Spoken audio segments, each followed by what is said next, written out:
Hey, what's up? What's up? 49er fans, 49er faithful, red and gold crazies.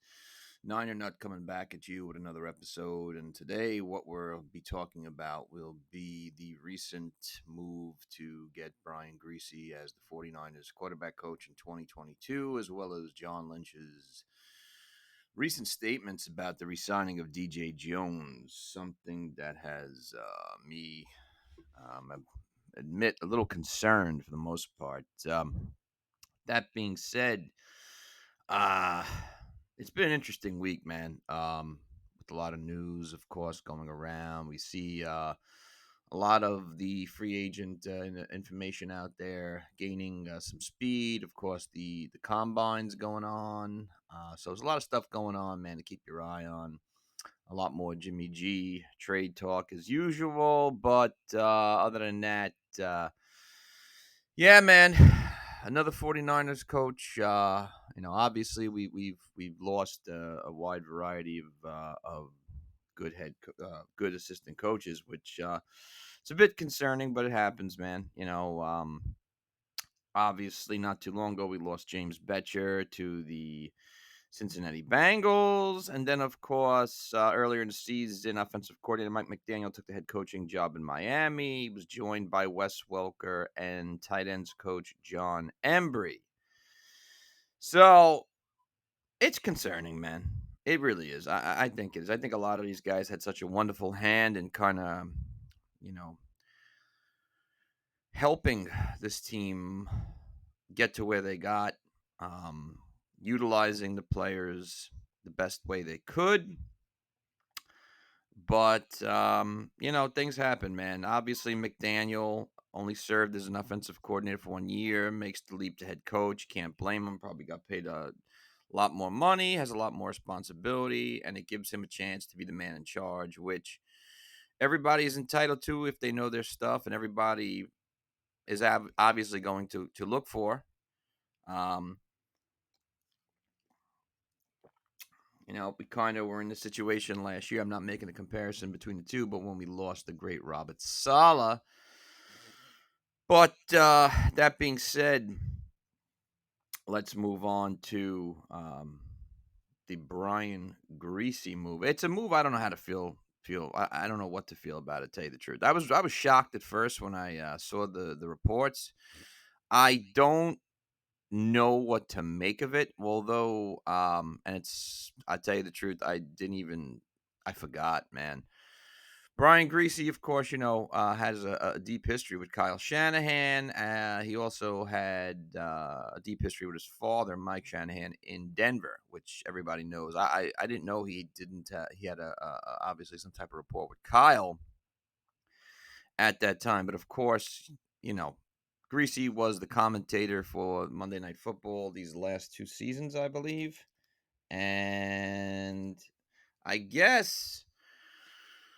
Hey, look, sometimes you wonder what makes someone, leave a large platform like that as to go and become a quarterback coach. Maybe it was a place where he was more comfortable in. Maybe it's working with the Shanahan family again. Maybe it's the ability to kind of be one of the many guys that's going to help the young Trey Lance. I don't know. Here's my question. This is not a diss at Brian Griese.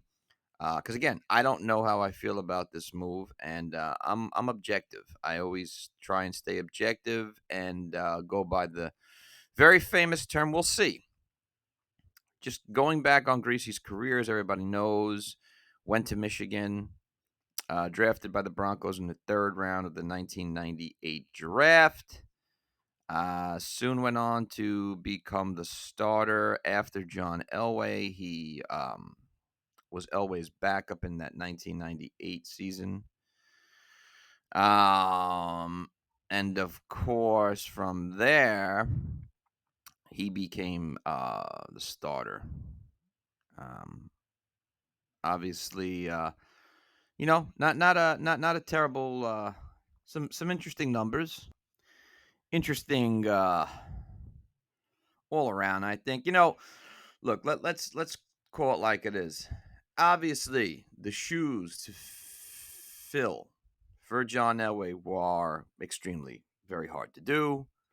Elway being one of those all-time great quarterbacks, by far one of the greatest quarterbacks of all time. And obviously, when you bring in someone to try and fill those shoes, it's going to be hard. And we've seen it happen so many other times with quarterbacks.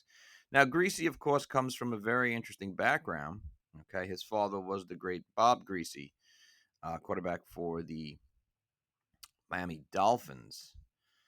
So again, it at the time, it looked like a perfect fit. You got this guy coming out of college, familiar last name, has a familiar lineage, going to a team who was, wins the Super Bowl in '98, plenty of talent on that side of the ball. And I remember back then, it looked like it was going to be good. It looked like things were going to work. It looked like Greasy could be the guy. That rookie season, though, obviously, some interesting numbers for him. He was 4-9 as a starter, 57.7 completion percentage, which is the number that jumps out the most to me. Over 3,000 yards, 14 touchdowns, 14 interceptions, which obviously not a great year. That's 99 under Coach Mike Shanahan, where the Broncos finished 6-10. Okay, now again, this was a season after they had just won the Super Bowl. And on their roster, as you could see, was a large collection of quarterbacks, two veterans in Chris Miller and Bubby Brister. So they're still trying to find, obviously, they were still trying to find their next guy. And that was the same year they lost Terrell Davis for most of the season, so that hurt. Um, Things worked out, though, in a sense, because Alundis Gary had 1,159 yards. Of course, the great Mike Shanahan and his offensive, you know, system always seems to get the most or gotten the most out of what he had to work with, which made sense. Of course, on that team was still the great Rod Smith, the great Ed McCaffrey, both receivers getting over 1,000 yards. Shannon Sharp was only in 5 games that season, so they had some stuff against them, obviously. On that defensive side of the ball, of course, that year we're talking about guys like Glenn Cadrez, ex-New York Jet, very underrated linebacker. Had 7 sacks that year, 4 fumble recoveries, led the team in tackles with 82. Al Wilson, another really good linebacker. The great Bill Romanowski. Damn.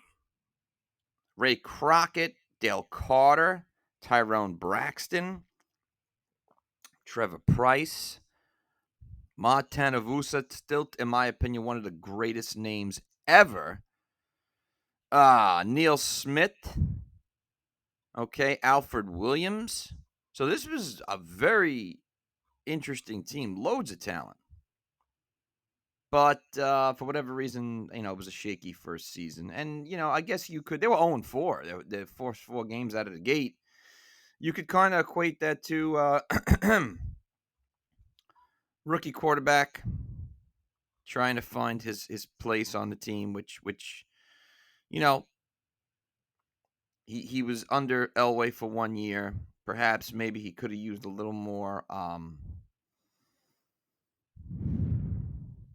time to develop, but whatever the case may be, it is what it is. So obviously not a great season. Next year he goes 7-3 as a starter. Numbers improved dramatically. 2,688 yards, 19 touchdowns, 4 interceptions, 102.9 rating. Totally different quarterback than the year before. The year after that, he's 8-7. The year after that, he's 8-5. So he enjoys 3.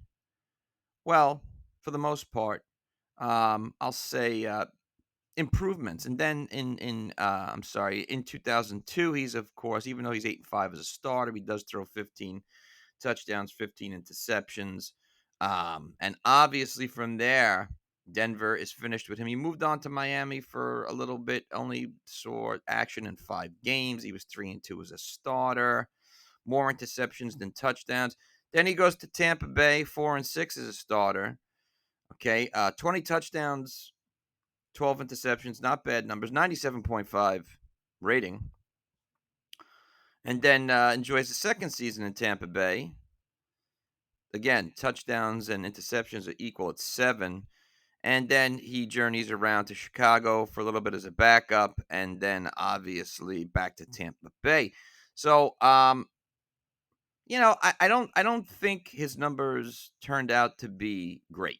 I don't think he turned out to be exactly what a lot had made him out to be.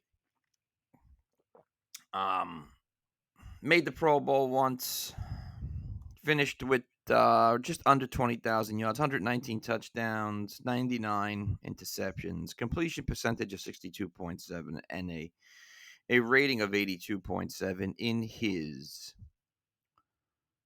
career. 5 years with Denver, 3 years with Tampa Bay, 2 years with Chicago, and 1 year with Miami.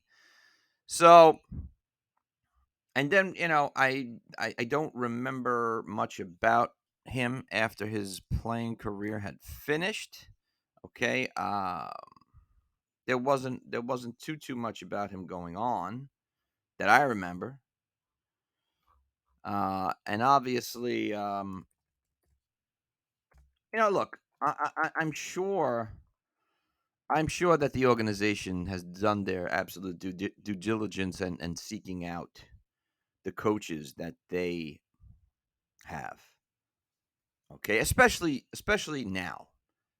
You know, Shanny is not stupid.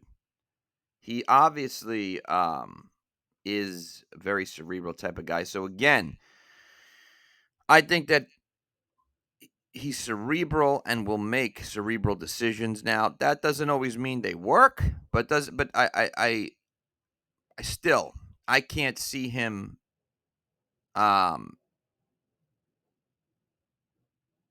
bringing somebody along that doesn't have the pedigree to help, especially now with Trey Lance being the supposedly go-to guy. After his career, of course, he was in broadcasting. He had been employed by ESPN. He was working for college football, obviously. Okay, he was also serving as a color commentator for the Denver Broncos from 210 to 211, and he only was with Miami. I'm sorry, Monday Night Football for a very short time with Steve Libby and Louis Riddick. And this is his first stint as a coach. Okay,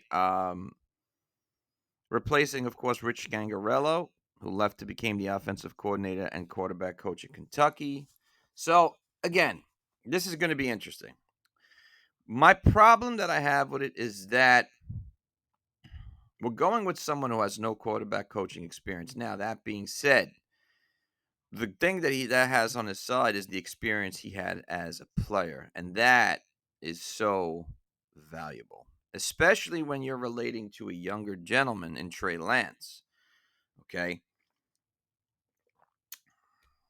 and let's face it, if things go the way that they seem to be going and Trey Lance is the starter, it's going to be interesting to see what happens. It's also going to be interesting to see what Griese can get out of him.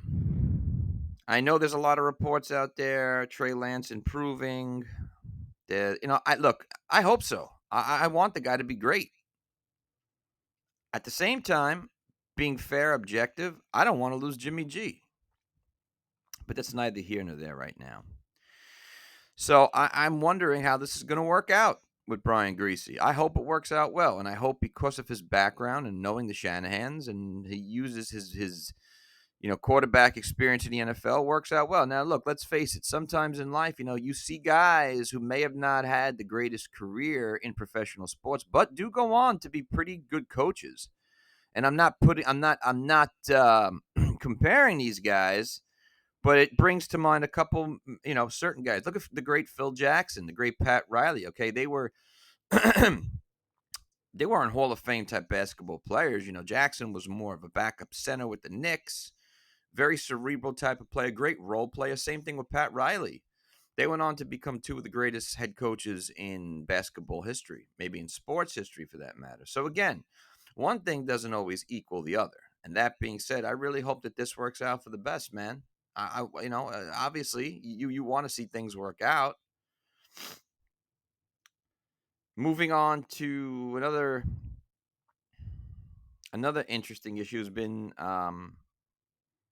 John Lynch's comments about re-signing DJ Jones. I got to say, this is the one that kind of shocked the hell out of me, man. Re-signing DJ Jones will be challenging. What exactly does that mean? I don't understand that. It just doesn't sit well with me, you know. And I understand that they're trying to get, you know,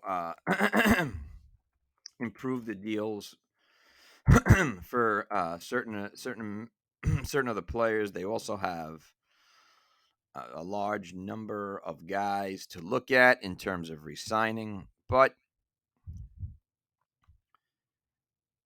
Jones to me is a solidified staple in that defense. Hence, one of the reasons why that defense performs so well. Excuse me, especially in the absence of Javon Kinlaw. I think DJ Jones has gotten better every season, and unless you're you would only know that if you're watching. He has gotten better every year. Okay.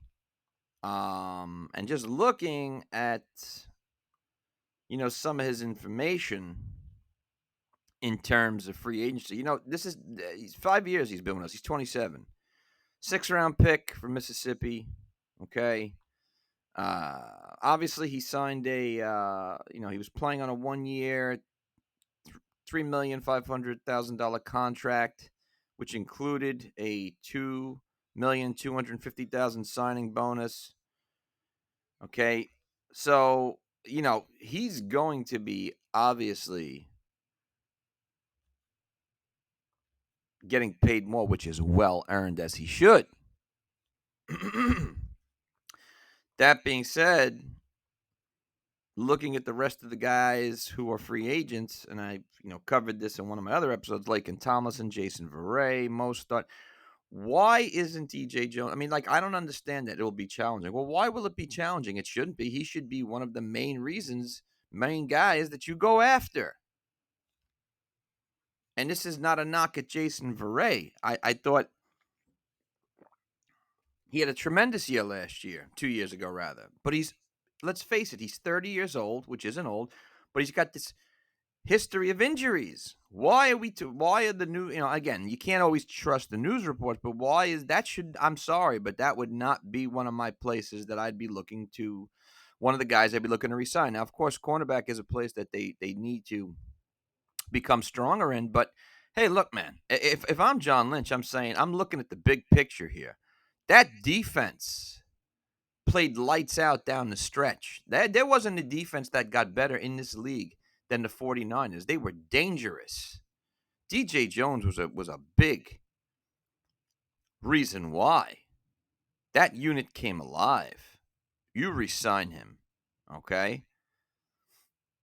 It shouldn't even be a question. Now, again, it's a little easier for me to say that sitting where I am. And I understand that, I appreciate the fact that he's saying it's going to be challenging because he's not really lying. But at the same time, it shouldn't be. It really shouldn't be. Obviously, the biggest storyline that's overshining everything is Jimmy Garoppolo. Okay. We have 21 players scheduled to become unrestricted free agents. DJ Jones is one of them. Obviously, you won't be able to retain everybody. We know that. Roster turnover, unfortunately, sometimes is part of the NFL, but it really shouldn't be a problem. He was a key component. He was called a key component. Okay? Some might have viewed the contract as a prove-it deal. Jones did more than prove it. He was getting better every season, and you had to be watching to see this. He had a Pro Football Focus grade of 73.7, which was a career high. All right.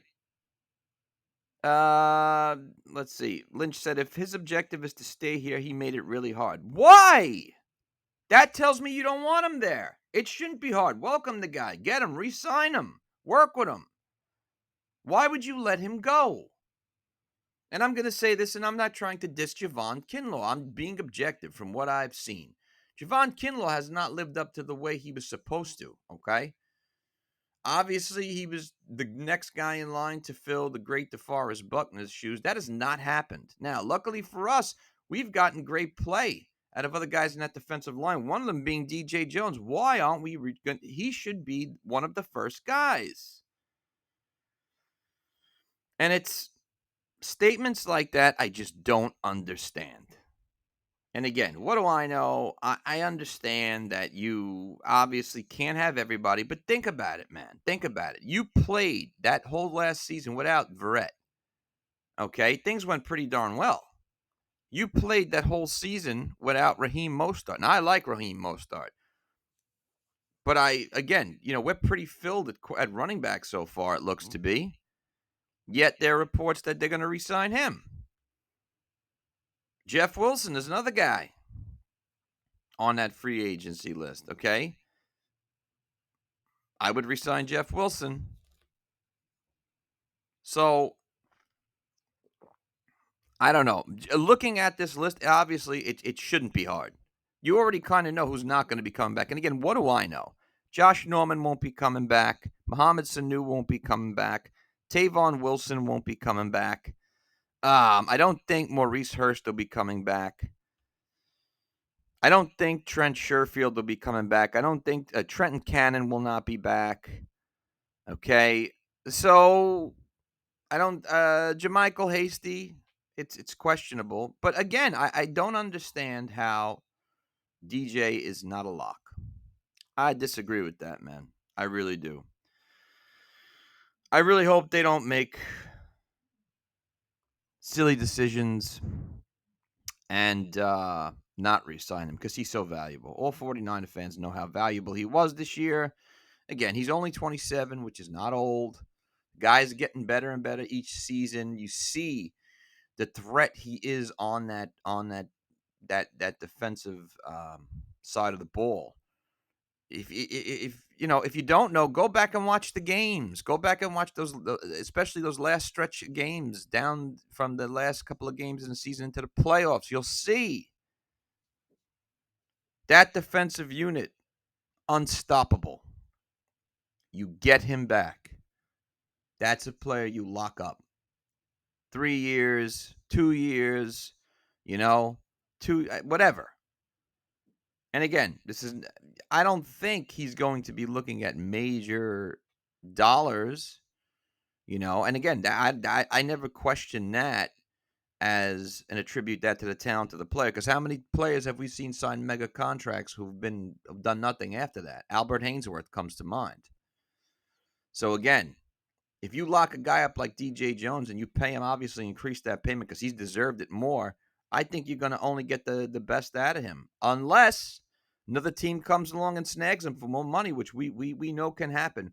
Hence be why they really have to fix and go about this free agent list extremely carefully and free up a lot more money and lock up the key guys that are effective. It's I don't think it's brain surgery. Okay? It's dollars and cents to some extent, and at the other extent, it's talent. It's who performed. Who can you put in there that you can depend on? Resign DJ Jones, John Lynch. Please do that. Don't make another silly mistake like you made in the draft last year, not dissing Trey Lance, but trading away our first 2-round draft picks of the future. Please don't do that again. It's like sitting at the card table. I don't play cards, poker, or any of that stuff, but I mean, it's like sitting there and kind of like just giving away your stuff, man. Come on. Now, to be fair, I felt they should have re-signed Kerry Hyder this offseason. Well, he didn't go on. I mean, and I can't put the blame on him because he had a monster season with us last year. He went on to sign with the Seahawks. Things didn't work out that well in Seattle. Obviously, they were depleted all over the place. His numbers weren't what they were in San Francisco. Okay, so I could be wrong, but I just think it's really not that hard to figure this out. So, Niner Nut coming at you with two issues, of course. Brian Griese and the recent John Lynch statements about re signing DJ Jones. I should be coming at you again real quick with some more content. I hope you guys enjoy this. Please do me a favor if you can and go to the YouTube channel and subscribe. I greatly appreciate it. You could also reach out to me anytime on Instagram, Facebook. And, hey, man, always awesome to start a dialogue. Even if you disagree with me, it's all good, man. Thank you.